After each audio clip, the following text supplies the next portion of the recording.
Are you confident? Yes. Then you look back.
Mr. Palmer, Council, and welcome to this evening's public meeting of the discussion of water study.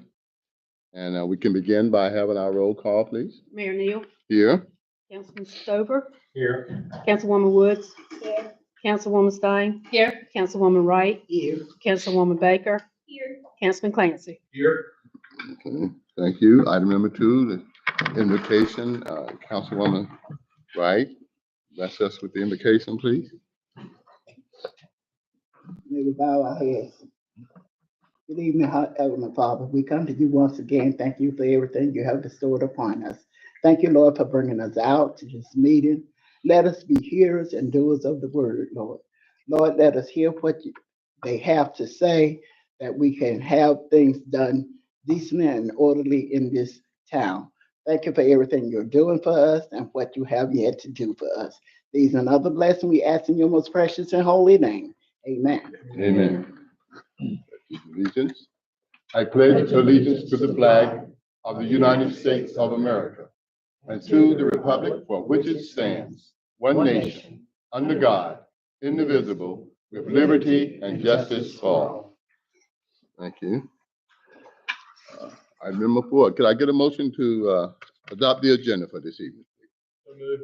It's been moved and properly second that we adopt the agenda for this evening. All in favor? Aye. All opposed? Okay.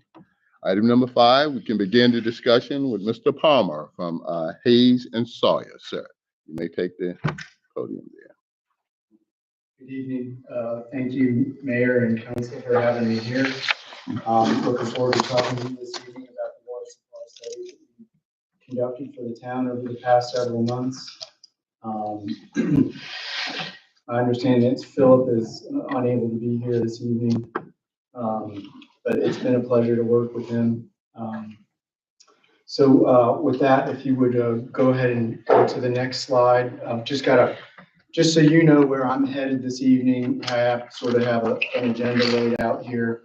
I want to let you know what we were tasked with doing, and what the town's long-range water supply needs are, how your current system looks according to the model that we ran.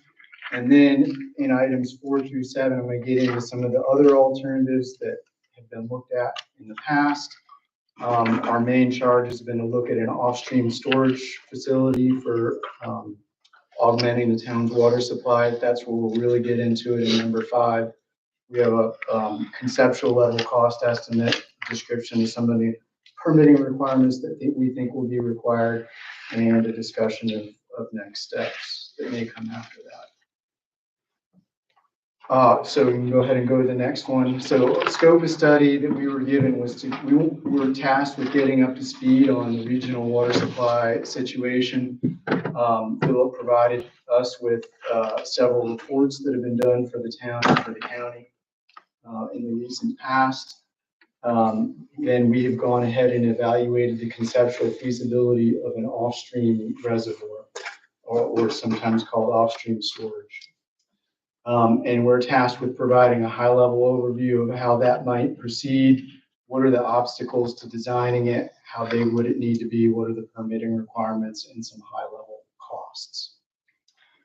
You can go ahead and go to the next one. Just briefly, since I don't believe Hazen and Sawyer has ever worked for the town before, we are essentially we are a water engineering firm. We do all sorts of things that have to do with water supply, be it drinking water, wastewater. I'm in our water resources department, and we do anything to do with water supply, essentially. We've got about 2,000 people nationwide. Raleigh happens to be our largest office. We've got over 250 folks, I believe over 200 of whom are professionals, and several other offices throughout the state. So we're well located to serve the town of Louisburg. You can go ahead and go to the next one. All right, so we want to talk about your long-range water supply needs. You can go to the next slide.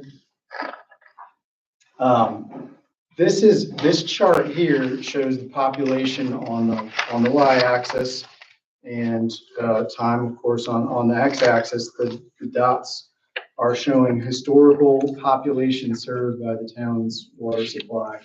And the green line is showing where your projected population's headed. So it's been fairly flat over the last 25 to 30 years.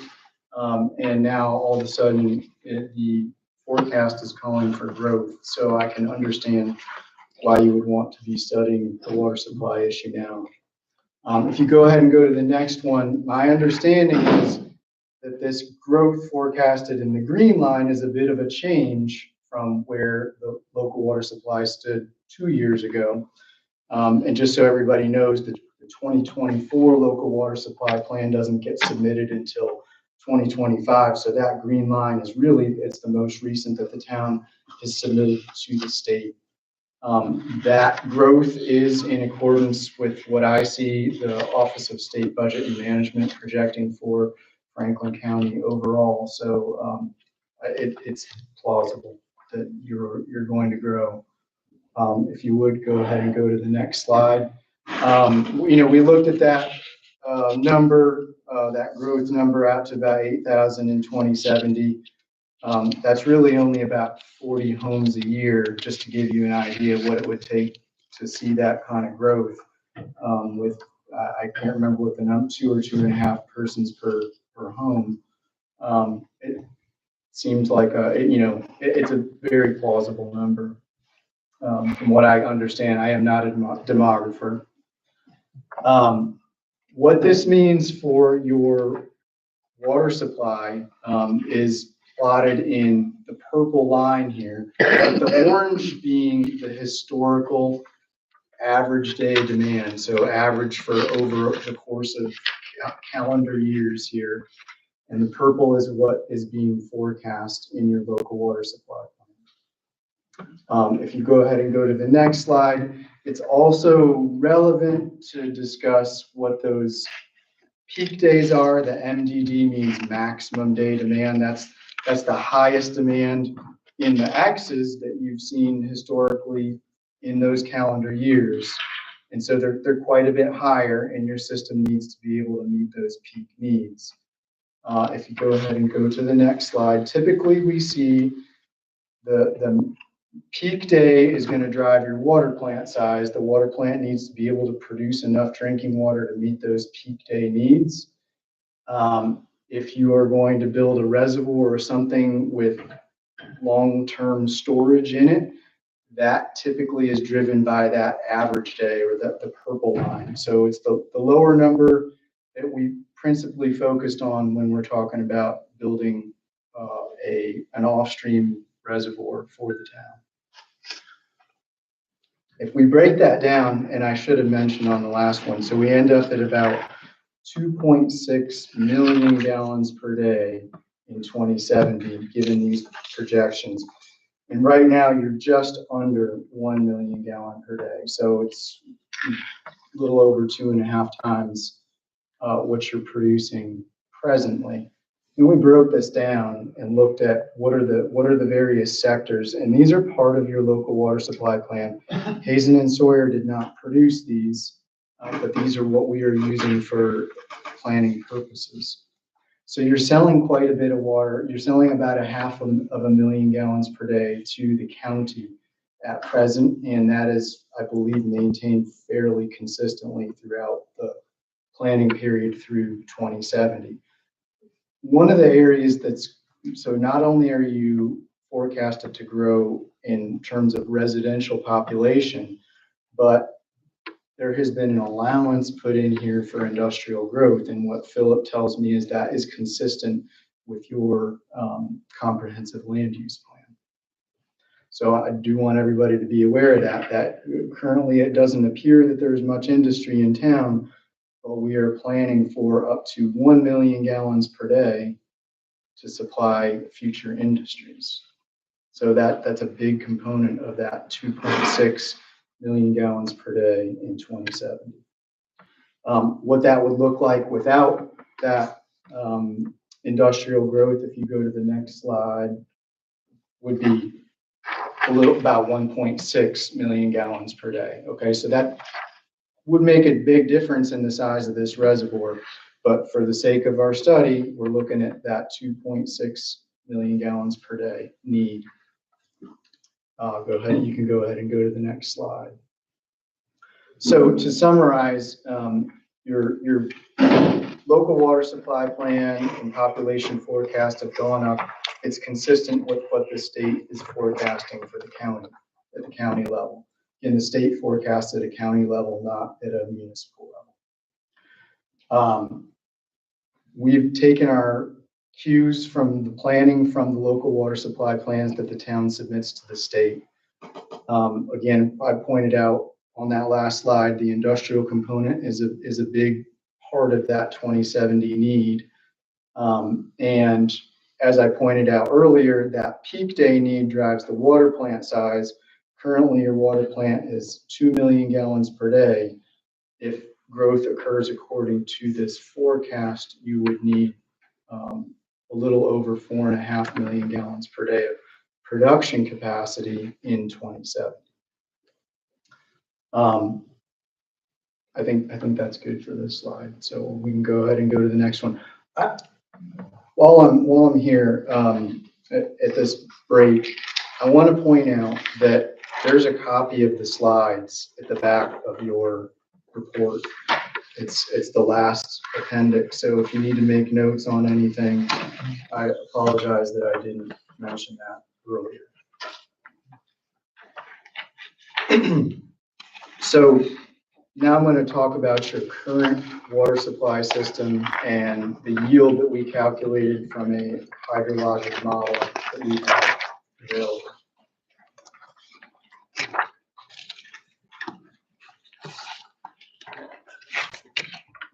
So this map that we put together that's up on the screen now shows where your water treatment plant is on the northwest side of town, where your raw water intake is on the Karl River. And I also pointed out where there is a USGS gauge that provides a lot of the hydrologic information that we rely upon, that's on the south side of town, at the river, of course. You can go ahead and go to the next slide. We looked into, of course, the historical hydrology, because that often drives what the state will allow you to withdraw from a river. But along with that, we dug into and were able to get from the state a report that was written in 1996 that gives the town the right to withdraw up to 3 million gallons per day from the river. So right now, I believe your plant is only sized at 2 million gallons per day, but you could expand that to 3. But there's a provision in there that requires you to reduce that withdrawal to 2 million gallons per day when flows get very low in the river. So we need to be aware of that, because that is going to limit the yield of the system under the current regime and the permit that the town has to operate its water supply system. You can go ahead and go to the next one. I just also want to point out that right where the water supply withdrawal is, there is a low head dam in the river. And when we were doing our analyses, we made an estimate of how much storage is held behind it, because it may be valuable, to buffer low flows for a day or two. So we went ahead and added that to our model. You can go ahead and go to the next slide. This is just a schematic of our model. Honestly, there's not much here that I'm going to be able to use to educate, to tell you what we did, other than to say the state looks to use these OASIS models for planning purposes. And this is their model. But at Hazen and Sawyer, we're in touch with the people who developed the model. In fact, they work for us now. It wasn't the case that they worked for us when this model was created. But we have been using these models, this type of model, this software platform, for 2 or 3 decades now, and we're quite familiar with it. You can go ahead and go to the next slide. So I want to, when I tell you what the yield of the town's system is according to this model, I want to point out that what does yield mean? In my world, it means it's the maximum rate that you can withdraw water from a source under foreseeable conditions without running out of supply. You can go ahead and go to the, you can just click the next two. It's something that we define in terms of an annual average withdrawal. So that accounts for the fact that there's going to be higher peaks in the summer. So, and when I tell you that your yield of your system is 900,000 gallons per day, we understand that you're going to need more than that, in the summer. That it can tolerate withdrawals that are higher than that in the summer, and that's why I've indicated that we model it with the appropriate seasonal peaks. So you can go to the next slide. Things that limit this, of course, are the amount of flow that's actually in the river, and that, of course, is we're using the hydrologic record that's in this model, which itself is based on some of the information that comes from the USGS. And then to that model, we've taken into account that there is some storage behind that low head dam where the town's withdrawal is. And there are those withdrawal limitations that we discussed several minutes ago. That generally you can take 3 million gallons per day out, but when the flow gets really low, the state is going to require you to drop that back to 2 million gallons per day. And so when we put all this together, you can go ahead and go to the next slide. So our model says that the town's supply yield is 0.9 million gallons per day, or 900,000 gallons per day.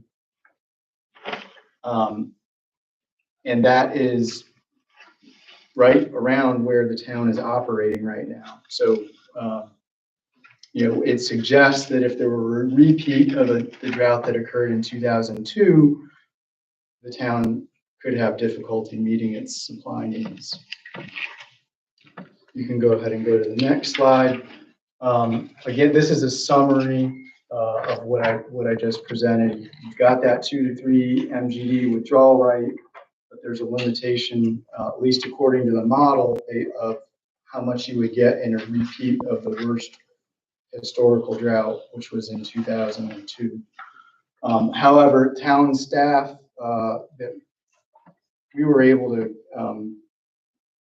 get information from through Philip suggested that water behind the Lowhead Dam it didn't deplete, it didn't start drawing down. So there may be some discrepancy between the model and. I have a question. Yeah, go ahead. So I was told by one of our former town administrators several years ago that was dredged at one time because of the intakes. I guess there's 3 intakes out of the river, and the two lowest intakes, the silt would form in the bottom of that reservoir.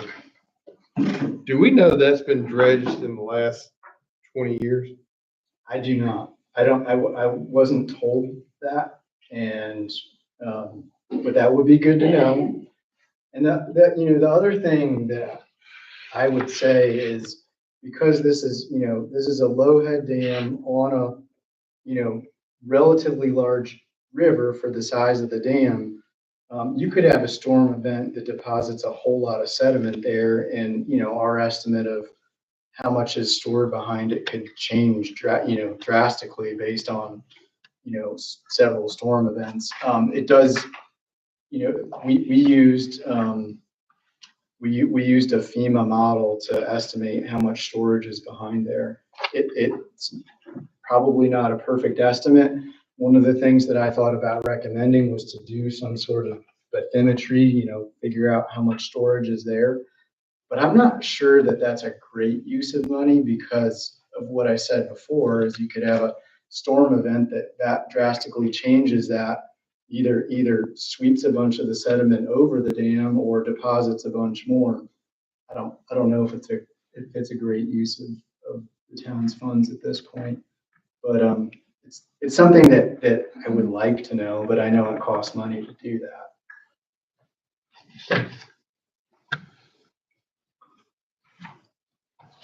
I think we can go to the next slide. Yeah, so we looked at your water shortage response plan. That's what that acronym WSRP is. It's something that the state requires that every public water supply file with them. And the town's water shortage response plan is based on the water elevation behind that dam. We think, if the water level starts dropping behind that dam, it could be too late. You may be in trouble. If there's not much storage behind there, you could go through these stages in a hurry, depending on what the demand is at the time that the shortage occurs. So one of the recommendations that we make in this memorandum is that we probably ought to relook at these triggers so that we come up with a more proactive set of drought triggers. And I think the next animation here shows a graph that comes out of our model of how quickly the storage behind that Lowhead Dam could empty out. I think it's a matter of 10 days or 2 weeks. It could go from full to empty, based on the information that's in the model, which is what led us to the recommendation that we're concerned that these probably aren't the best set of triggers that you could have.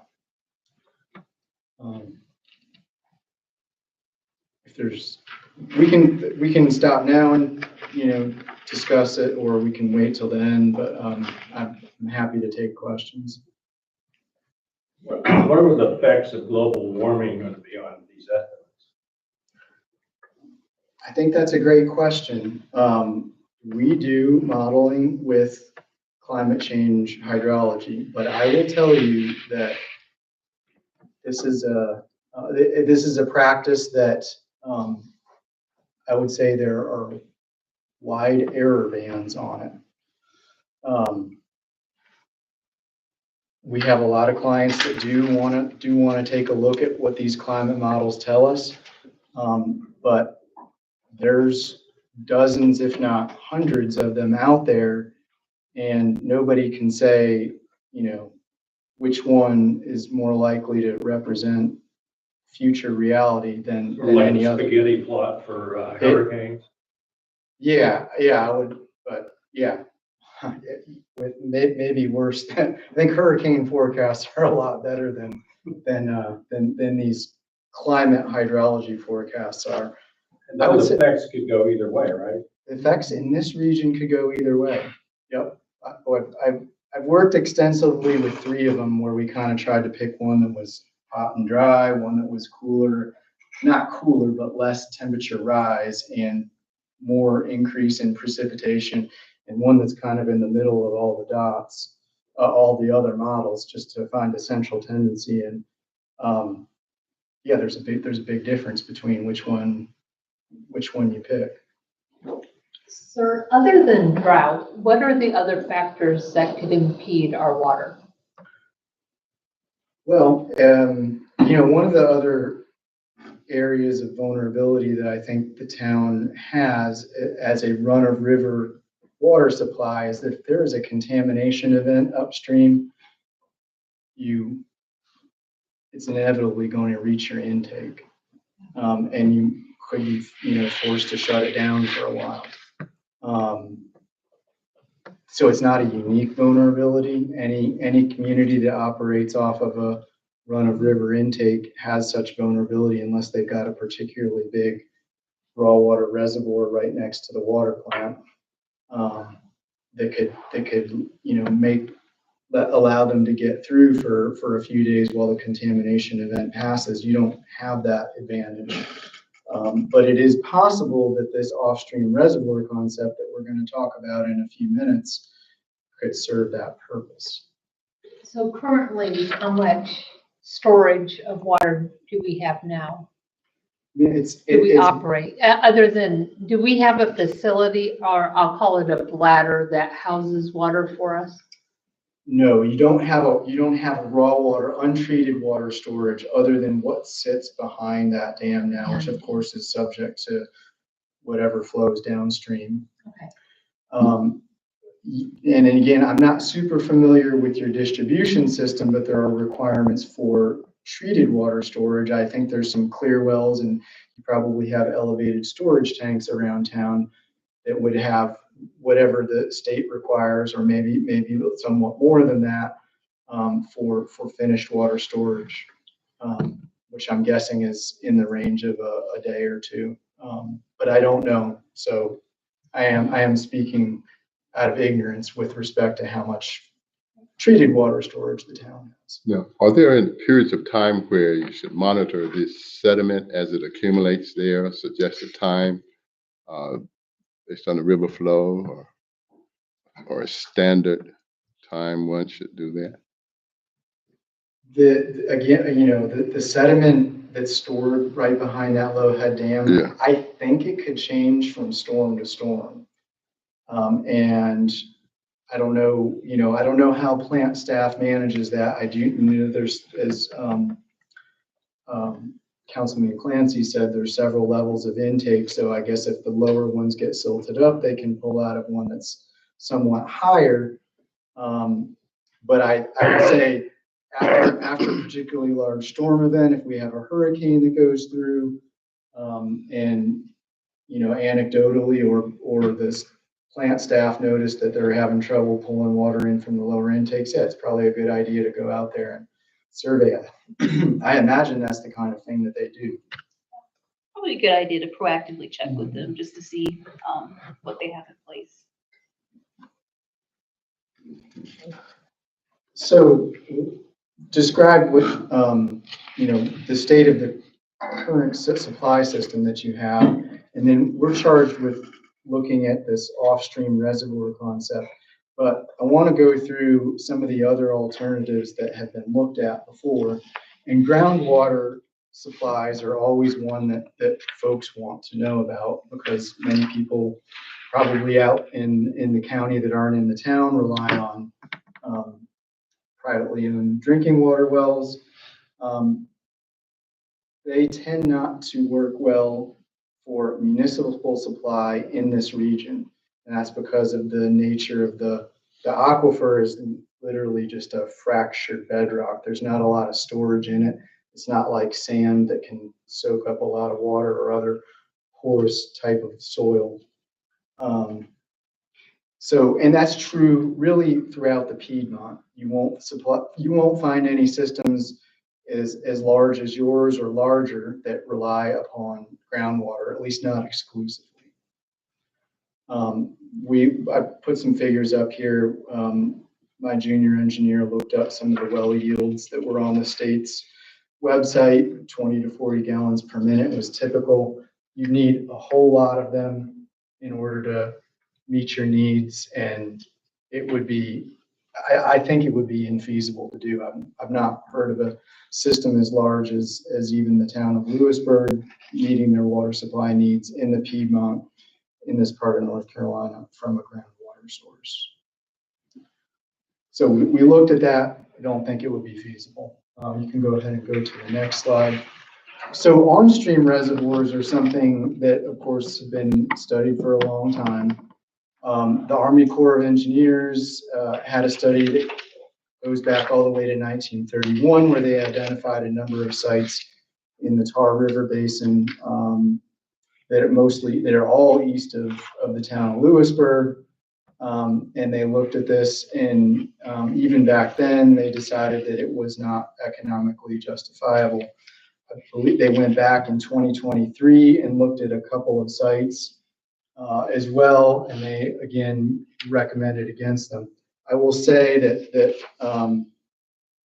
I went through the National Dam Inventory just to look and see if anything like this had been built.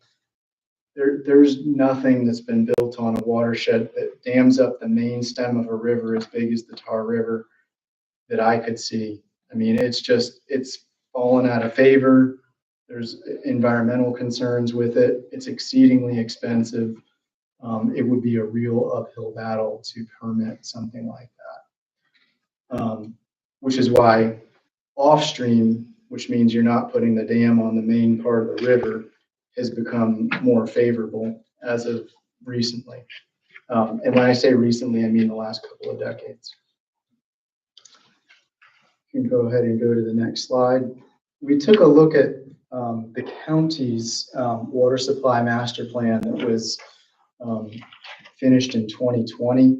They looked at several options, the leading alternatives, which were to purchase water from areas that are, well, not super close by, Karl Lake Gaston, or purchasing finished water, treated water, that is, from Rocky Mount or Henderson. They're all quite expensive. The town would face similar expenses if you were trying to develop a supply option like this. And I'll just note that the prices here are in 2020 dollars.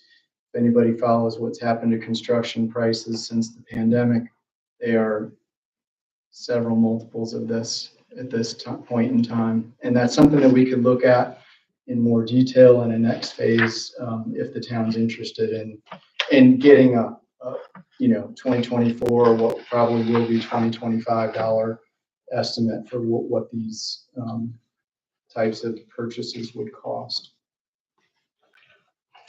So those are the past alternatives that have been looked at that we revisited as part of this study. So you can go ahead and go to the next one. So, and you can go ahead and go to the next. So we're going to talk about off-stream storage now. So this is almost that same map that I had up 10 or 15 minutes ago.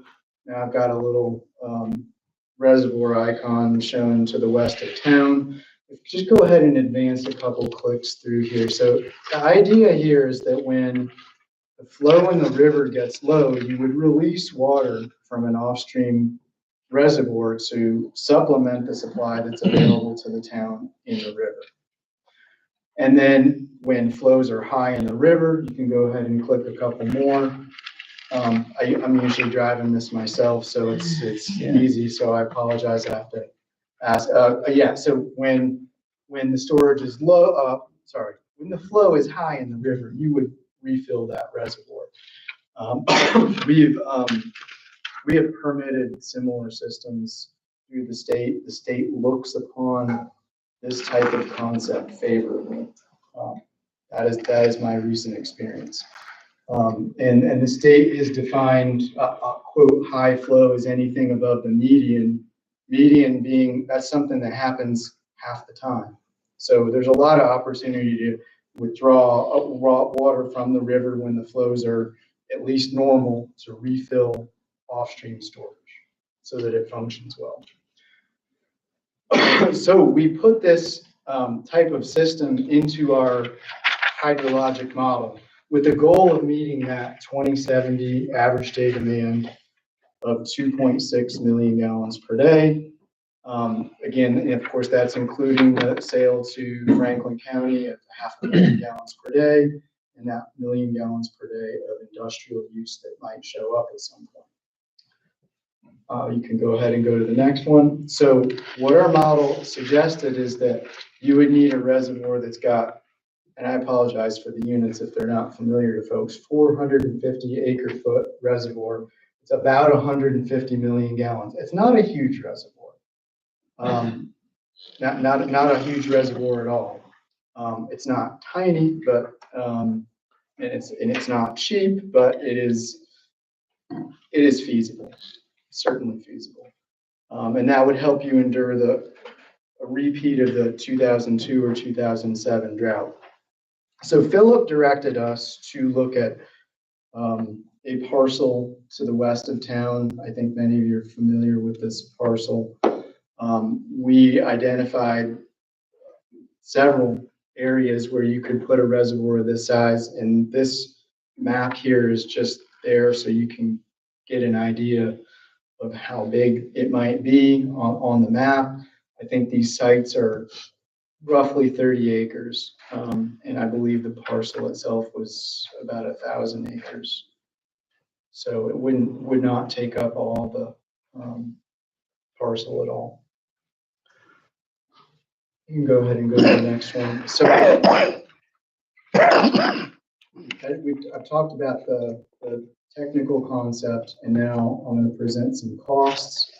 So again, I want to point out, these are very conceptual, subject to change. There's a pretty big range here. Somewhere we think between $40 million and $75 million to develop a supply of this magnitude. There's a bunch of uncertainties. And so before I talk about the uncertainties, which I believe could be narrowed down, I just want to point out the 40 to 75 million range includes the construction, the contractor's overhead and profit, the engineering to design it, and oversee the construction, the permitting, and there's a contingency on there as well. So some of the uncertainties that could be narrowed down, I believe, not completely, you're not going to get an exact number, but we can bring this range down by looking in a little bit more detail at this hydrologic model. I think the number that I've presented, the 450 acre feet, it might be a little bit larger than is needed, and I would rather err on that side at this point in time. We looked at some of the hydrology that's in this model and compared it to what the USGS gauge said, and I think the model looks a little bit drier than what the USGS gauge suggests. So I would think that in the next phase of study, should you be interested in looking further at it, I would like to narrow down that uncertainty. There's always some volume that's under the lowest level that you can withdraw water from in a reservoir. And so that 450 acre feet included, it's 20% what we call dead storage.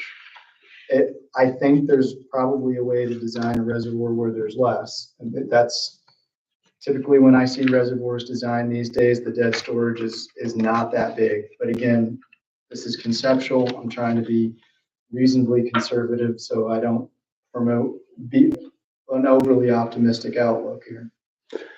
The suitability of the soils on site to create the berm to hold the water back would have a big impact on cost, because if you have to bring in an impermeable clay soil to essentially form that berm that you need, that's much more expensive than if the soil that's right there is appropriate. You can take some of the soil that's right there and use it to create the berm, or mix it with some offsite import. The cost comes down somewhat, and it also can create more volume in there while you're at it. You can end up with a bigger reservoir, or essentially the footprint gets a little smaller. So I would think that will be something that would get looked at in the preliminary engineering report stage, maybe not the next stage of study. And then to prevent water loss, typically reservoirs are built with liners, but historically they haven't always been.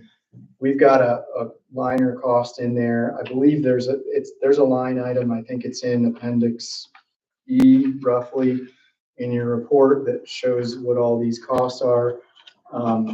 If we can nail down whether a liner is needed with some sort of geologic study, that'll reduce some uncertainty in what the cost to the town would be to develop this type of water supply. Permitting, so we can go ahead and go to the next slide. There's environmental studies that need to be done, habitat assessment. If we are affecting waters of the United States, then you need a Section 404 of the Clean Water Act federal permit. That triggers some other studies that end up needing to be done. We're estimating that those environmental studies, as well as a state dam safety review of the design they issue the authorization to construct.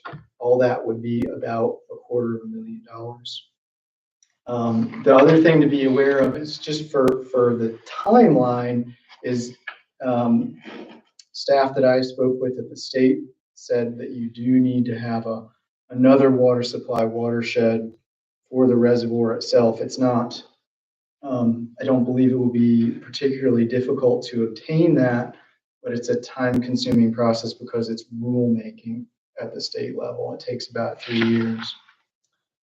So it's something that you would want to get started sooner rather than later.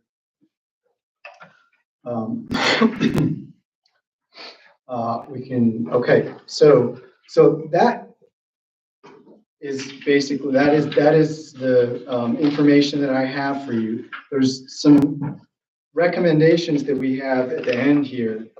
And there's some things that I think that I would recommend be done in the shorter term to improve the reliability of the town's water supply system. One of which would be to update those water shortage response plan triggers. Another might be to investigate the possibility of an emergency purchase agreement. I know there's not a lot of other municipalities around here willing to sell water. I do know that the county gets water from the city of Raleigh. I would think that the town would want to investigate whether the county would be willing to wheel water through its distribution system to the town if there were a true emergency. I know the town would much rather be selling water to the county, and we want to keep it that way. But given the state of the system right now, and what the model told us when we did this investigation is that there is a worst case scenario where you might need some help, and having a purchase agreement in place, at least, in an interim period of time until you get a long-term solution in place, I think is a wise investment. Then as far as longer term measures, moving over to the green box, I think the next phase is in that top green box. And it's not huge or long-term effort. It would be to go meet with the state. The Division of Water Resources is that acronym number 1. Vet other alternatives. I actually think we've looked at most of the possible alternatives already. The one additional one might be, could you purchase water from, I don't know, Raleigh or Henderson or somebody in an emergency to just get you through a really short but very dry drought where you don't have enough water in the Tar River. If purchase were to be a longer term interest, we could update the costs that were in that county study from 4 years ago. That wouldn't be particularly difficult to update those costs. And then because we know this is an expensive option, I think you would want to investigate what are the opportunities for funding. We've got some folks on staff that look at just those sort of things. So that first box, it's not particularly expensive or time consuming to do. When you get into the preliminary engineering report, that said, well, if everything checks out in that top box and you still want to move forward with developing a off-stream reservoir, and you get into the preliminary engineering, that it would include all those permitting studies, which I think we estimated at about $250,000, and I don't know what preliminary engineering is going to be, but maybe another $250,000. That's a longer process. It would take a year or so to get through, but that box on top there with the 1 through 4, that's pretty quick, and it's not particularly expensive. I think that's it. You can just check and see if I've got anything. Oh, okay. There is a timeline laid out, and this is, again, very conceptual, but I do want to point out that it's not a quick process to build something of this nature. It takes a while to get through through the studies, be sure that you want to do it, do the environmental assessments. Possibly that environmental assessment could run concurrently with some engineering design if we're pretty sure that they're going to end with a positive determination that you would be permitted to do it. But you can see we're talking 7 or 8 years before this thing would be built.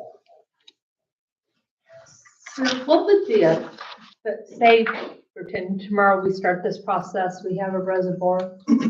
What's the effect on our water treatment plant, on the other end of town? Will it have an effect on that? By effect on your water treatment plant, do you mean, would you have to then upgrade the water treatment plant to handle? Right. My guess is that the water treatment plant could handle the quality of water that would come out of an off-stream reservoir like this. The quality of water that's coming down the Tar River, I imagine, is flashier. You know, it's subject to significant fluctuation in flow level, so the turbidity probably goes up and down faster. I imagine they can handle any turbidity that you would get out of the reservoir. I don't know where your treatment plan is in terms of complying with upcoming regulations on things like PFAS, whether you may need new treatment processes to remove that anyway, just to comply with those upcoming EPA requirements. But that would be something that you will have to do regardless of whether you build an off-stream reservoir or come up with some other solution. I didn't want to solve one problem. Did you look at our current usage as far as how is it compared to other communities of our size? In terms of unit usage, how much you're using per person, I can't say that I know that off the top of my head. I suspect that Sarah did, and she would have pointed out to me if it was particularly high. I think it was my recollection is, just don't hold me to it completely, there was a pretty reasonable number. Are you wondering about conservation measures to bring that down? Yeah. I mean, did you take that into consideration at all as far as a way of meeting? So if we were tasked with developing a demand forecast for the town, that's when I get into those details. We were not tasked with that. They said, here's our demand forecast. That was the chart that I showed at the beginning. And that was something that the town submitted to the state as part of your local water supply plan. So we didn't spend a whole lot of time digging into that and looking at what was under it. But, you know, that could be, we could roll that into a next phase and just make sure that everything looks reasonable.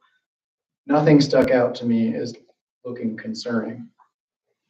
Is there a certain depth that these reservoirs should be?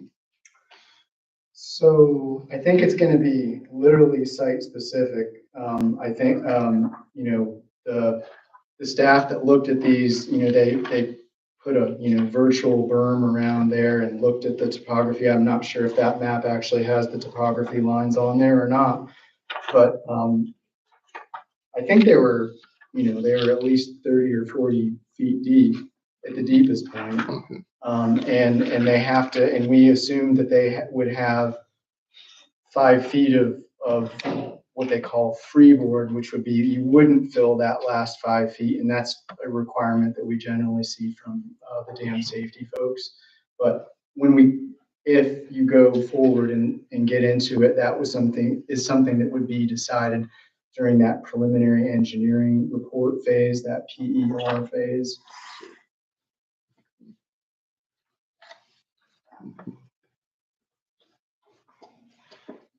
So do you recommend that we have a discussion with our water facility, is that Mr. Proctor, to see what the status is of updating our current facility, or do you have a recommendation like that, or? Well, I want to be careful because I haven't looked at what treatment processes you have at your water plant. you know, I was tasked with essentially figuring out the water quantity, not looking at the treatment processes. So I want to be real careful about that. I just know that many of our clients are dealing with additional treatment requirements that are being required because of the new EPA regulations on PFAS removal. I do think Philip has been having some of these conversations with them, and if I remember correctly, it was reflected a little bit in our strategic plan discussion. So I think I've heard about PFAS and some of the other things, but definitely for our knowledge, I would like to, you know, find out about the sediment and things like that, just to make sure we have been talking about it. Is the only way to fill this reservoir the Tar River, or is there a possibility of filling it from other sources? Technically, you could fill it from another source, but the Tar River would be the best source because it's close by, and building pipelines of any significant length is very expensive. As you know, if we looked at those Franklin County cost numbers from moving water from Karl Lake or Gaston, it gets expensive to build a long pipeline. Yes, you could find other sources. You got to go a long way to get outside of the Tar River basin here, and you've got the Tar River right next to your plant. That seems to me like the ideal source to fill an off-stream reservoir. So using one of the smallest streams to feed into the Tar River? Well, so the bigger the stream, if you're talking about impounding a stream, like putting a dam across one of those streams so that you actually have some drainage area that this reservoir would collect from naturally, then the permitting requirements get more difficult because you're putting a dam across a natural waterway, and you know there's going to be a higher level of scrutiny of environmental. About drawing water off streams. It's still ultimately the Tar Basin. It's all going the same place. And it looks as though on your on your example here, it shows where these prospective bases are. It looks like they're already being fed in by creeks and branches. There's some, that's right. So that map shows some what the state calls blue line streams. And if you put a dam across the blue line stream, they're going to require some mitigation, but those are all fairly minimal amounts of blue line stream that are being impacted. And yes, you would get a little bit of capture from some of those sites. I think the ones closer to the top of the page might have a little bit more. And we did not take that into account. So again, maybe we're being a little bit conservative in assuming that you don't get that inflow, but yeah, that's a possibility. And again, if we look at another, a next phase, we can look at that, but honestly, we were trying to minimize that area that we're capturing because we don't want to increase the environmental review burden. So if you talk about other alternative sources,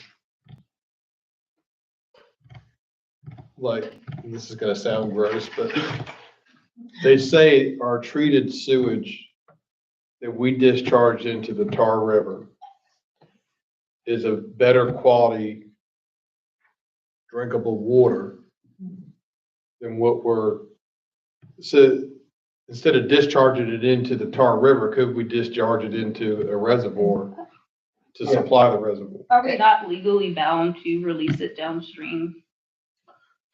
So those are great questions, and these are issues that in more water stressed regions they are looking at these solutions.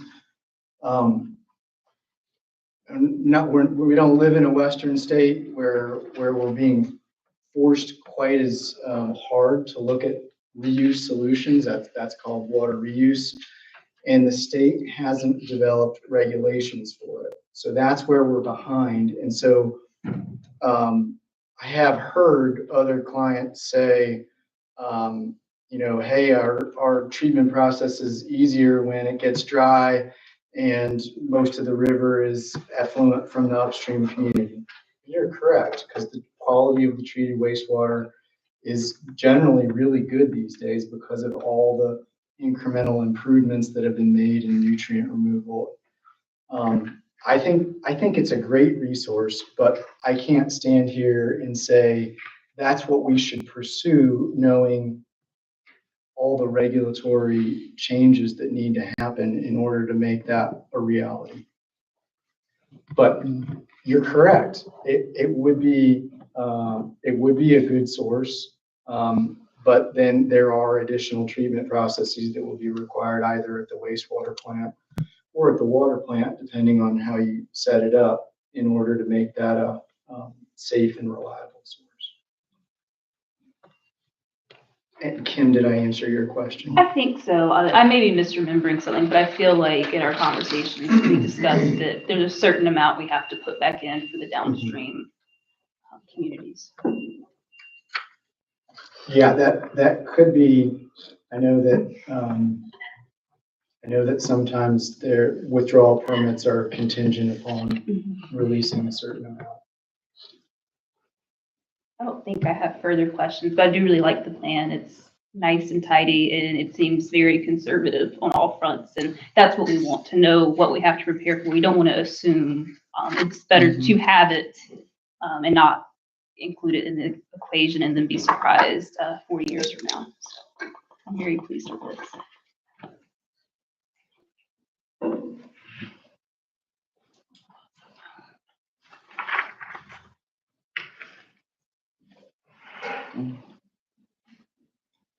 I'm happy to take any other questions or wait while you look through the report here.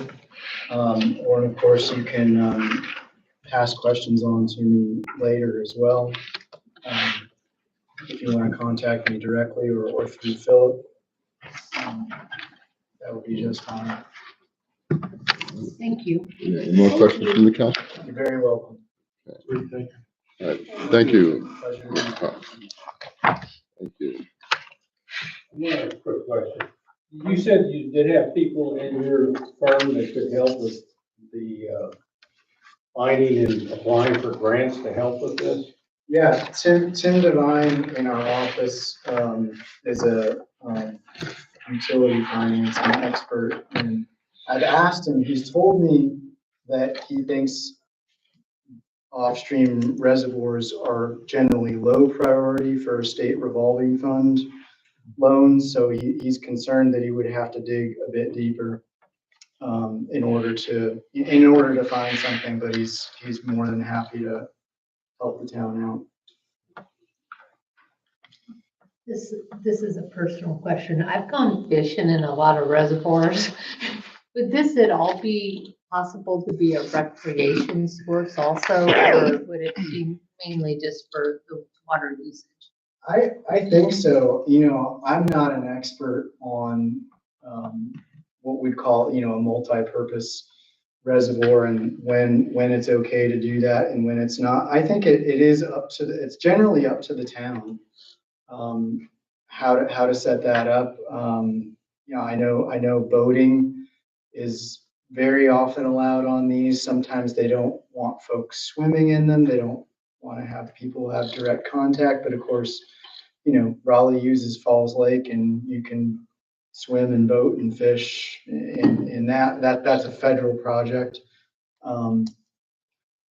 So again, I'm not an expert on it, but I think there's an opportunity to investigate that further.